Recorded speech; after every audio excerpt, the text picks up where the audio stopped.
Welcome to Daniel's Inferno. My name is Daniel. Thank you very much for joining me today.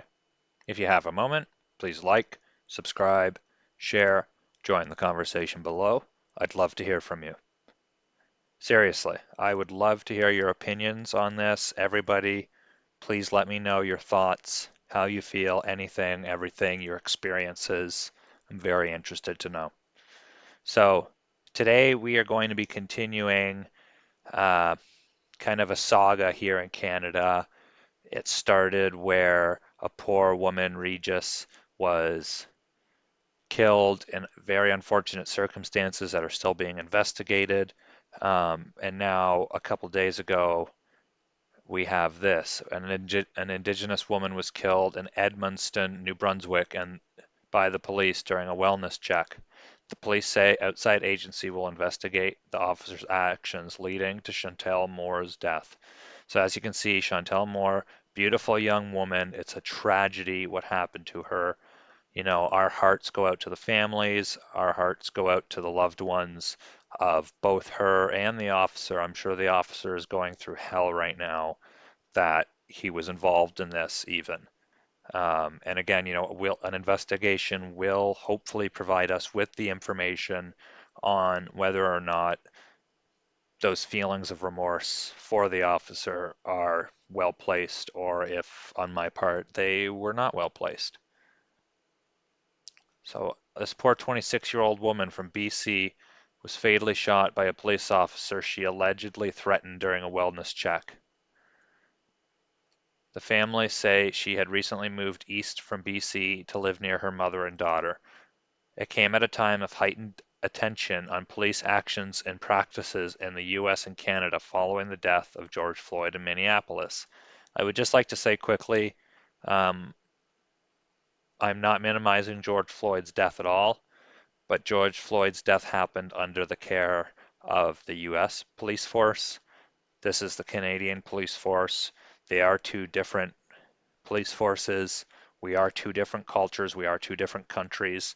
We should not export the crimes and issues of another country's agency to our own unless an, a palpable, real comparison can be made between the two.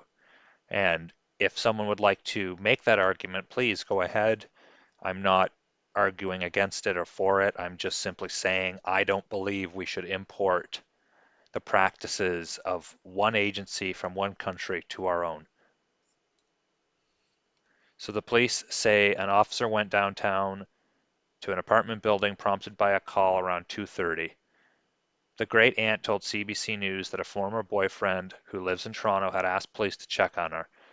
The boyfriend said he was concerned because she had been harassed after moving to a new apartment in the city. Apparently, the inspector told reporters she had received strange messages on Facebook as well. So let's stop right there quickly. We know, based off of what the great aunt is saying and the ex-boyfriend's account, that she has been threatened. She's receiving these strange Facebook messages. She's obviously scared. She's obviously worried, you know, especially if she's not in the same city as family. If she feels like she's alone in this new city and there's somebody making her feel uncomfortable, I'm sure we can all imagine how terrorizing that might feel or could feel for somebody um, who is living in a new city. So the officer went on scene, and all of a sudden, the person just exited the apartment with a knife and was attacking the officer. He had no choice but to defend himself. The officer shot the woman. Police have not said how many shots were fired. Asked how long it was between when the officer arrived and the shooting, Robinson said, "I don't know, but it was really quick." They attempted rescution, but the woman died at the scene. The inspector said he did not believe the officer attempted to use non-lethal force. An investigation is going to cover and find out what we need to know. So she was a kind, gentle, and bubbly. So Thursday afternoon, they released a statement. Obviously, they're very devastated. We pray and trust that the investigation will be carried out justly and expeditiously, and that the truth of what happens comes out. Until then, we ask for privacy as we grieve this tragic, incomprehensible loss. That I couldn't have any more respect for that statement. All they want is for their privacy and for the investigation to happen. As of Thursday afternoon, this is the collective statement of the family.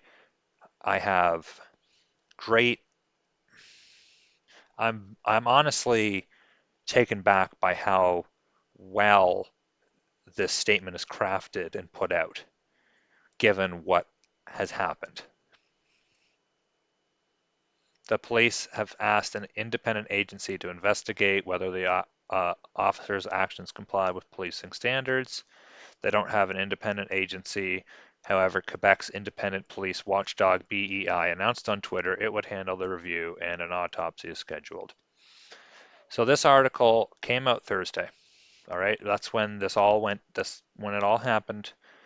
Tragic, horrific, as the statement said, incomprehensible tragedy that they are going through and that they are having to process. And they just wish to be left alone and they want the information to come out. And again, that's very respectful of them.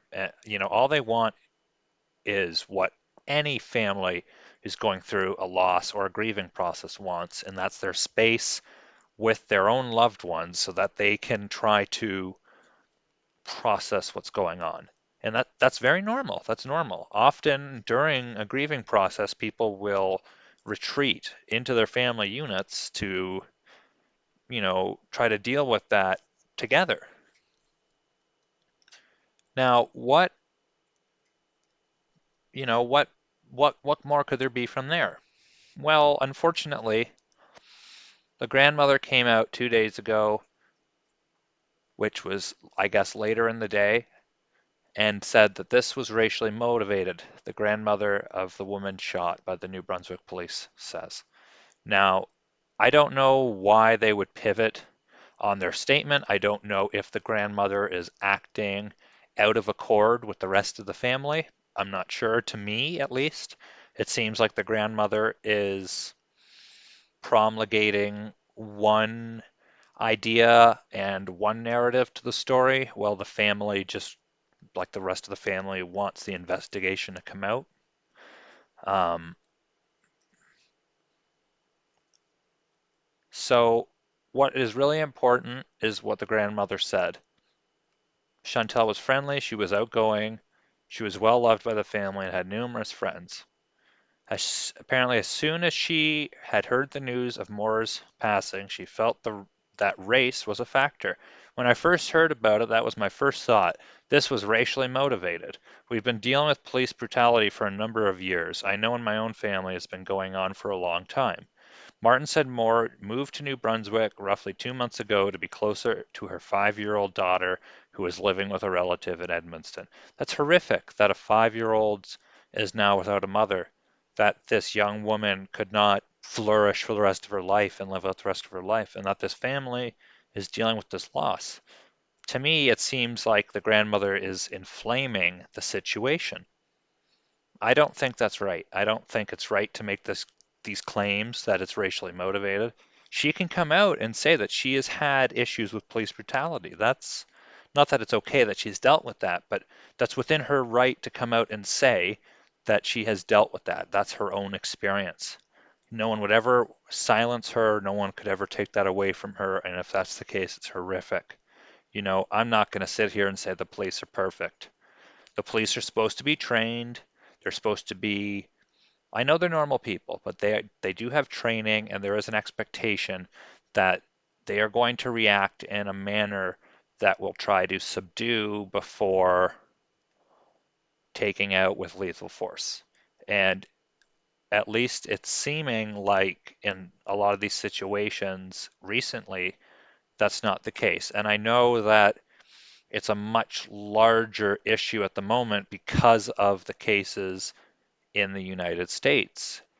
Breonna Taylor, George Floyd, Ahmaud Arbery, you know, these have really heightened racial tensions. And it's understandable that things are this tense, okay? It is. And people have a right to be upset and they have a right to want to have their voices and opinions heard, and they want the policymakers to actually make decisions on how they think things should be going. I don't really know why the grandmother is making these comments and these claims without evidence. Um, so apparently the police had told family members that Moore had been shot 5 times after threatening a lone officer with a knife. She's small, she's slim, she's small in stature, and she couldn't do that. I don't think she would do that, and we don't believe that she would attack anybody. They also question why 5 shots and why not a taser or other non-lethal method of subduing was not used. She said that hopes police will change how they approach confrontations to focus more on de-escalating situations. I don't, that's a perfectly reasonable statement to say that the police should focus on non-lethal force. Now, don't get me wrong. I understand police put themselves into into these very dangerous situations at any moment. Their lives are on the line to try to keep public order and to try to protect us. That is the goal of the police, serve and protect, right? That's kind of the mantra. Um, I'm not going to say that non-lethal force shouldn't have been used, okay? By all accounts, she was a very small, slender, young woman, and officers are usually taller, bigger in stature, they have some weight. So even if, let's say, this woman was going at him with a knife, you have a gun on one hip and a taser on the other. It's one thing if John Jones is coming after you, all right? It's one thing if Chuck Liddell is coming after you. It's another thing when you have 100 and some odd pound girl who is flailing with a knife at you. Now, I will say it is probably human instinct for someone to reach immediately for something that they know will immediately protect their physical safety. But again, police are supposed to be taught and trained beyond that. They are supposed to be able to be ready for these situations and respond appropriately. At least that's my understanding, is that de-escalation is kind of the goal of when you get in these situations. It is not immediately, you know, get the straight shooter and fire. But it really seems like a lot of officers do opt for that instead of non-lethal methods. And perhaps that is something within, police codes and police practices that we can actually address and change. And that would be for the best. I'm not going to say it's not. The talk about not using chokeholds. Um, there are other holds and methods of getting people down and subduing them. Arm locks, leg locks, full body locks. There are ways of subduing people without going right for the neck, obviously. So again, I'm not going to argue that we shouldn't explore these avenues and institute these practices so that things are safer and that our interactions with police are more positive and have a higher chance of de-escalation over a lethal force being pursued. So investigations have not released any additional information. So it's because of accountability and transparency. A fundraiser has been launched to help Moore's family in BC travel to New Brunswick for a funeral. Uh, they're not going to be able to bring her back to their homeland here, and they're Indigenous, so I'm not even going to, I'm very bad with Canadian Indigenous pronunciations and words, so I'm going to stay away from that one. There are a number of people fundraising to help us get to New Brunswick. they'll probably be there for a few days. So if you feel generous and you're able to, given the pandemic, please do look into these fundraisers to help the family with funeral costs, travel costs, expenses, all these other things. You know, anything that can help them, I'm sure would be greatly appreciated. So I just have this last article I'd like to skim over quickly. And again, it's my understanding that a lot of what we're going to be reading here seems to be coming from yeah, from the grandmother. We really need to work together to change the whole system, she said in an interview. We're, we've been dealing with racism all our lives. That's awful if they have been. And Canada has done things to the Indigenous community that are wrong. Um, and we have attempted to make it right. There have been a number of different financial legal proceedings to try to make up for, the horrific history in the past. The story makes no sense to Martin, who said Moore didn't have a mean bone in her body and was too petite to have posed any real danger to an armed officer. Martin is the sister of Moore's biological grandmother, but says she is considered a grandmother and their Tia O Quiet culture. What struck me right away when I heard that was that it had a lot to do with what's happening in the US with the black people getting killed, Martin said. We've had that happen here in our own country for years now, and that was my first thought that this was racially motivated. More than 50 years ago, Martin's grandmother suffered a broken neck while in police custody. Another relative died 10 to 12 years ago in police custody too. There was an investigation and recommendations made, she said, but nothing changed. Um, she said Martin said she and her relatives went to residential school, day school, and foster care. We all went through the system where we were horribly abused. That's awful. And again, I'm not going to sit here and defend the actions of the past of what's happened to the Canadian Indigenous community because it's completely like only someone with an abhorrent moral compass and a truly dark spirit would try to defend these types of actions against anybody. She's been called different, names and slurs.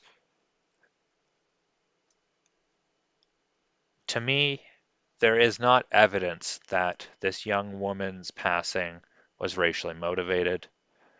I will say a taser should have been pursued, non-lethal force should have been pursued. Apparently, the city, because it's a smaller city, it does not have the funds for body cams.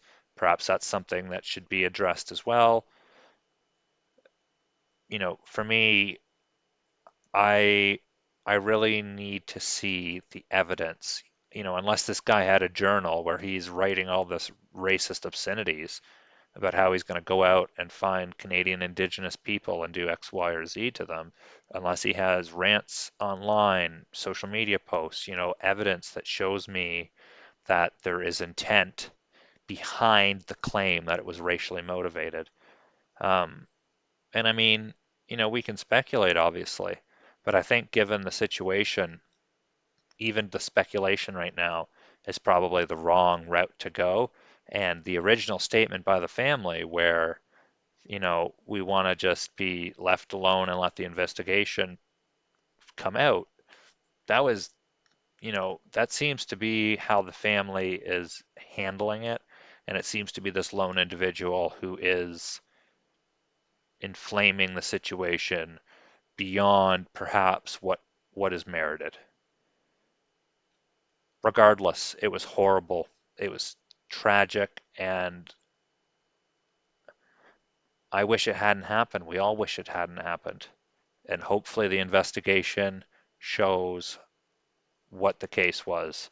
And my last thoughts on this were this poor girl could have thought that it was this individual who was haranguing her, harassing, stalking, sending strange or threatening messages to her. whatever this individual is doing to her, he obviously had her riled up and scared. She was fearful.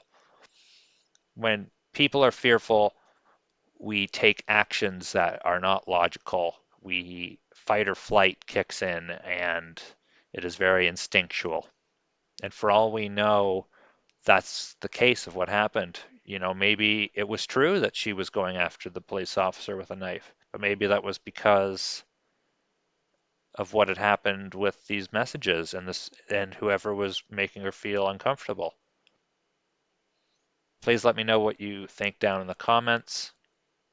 Again, if you have the money, the time, the inclination, please look into the fundraising that is going on for her family. You know, if you're religious, say a prayer for the poor girl and for the family and her daughter, who now, her daughter to me is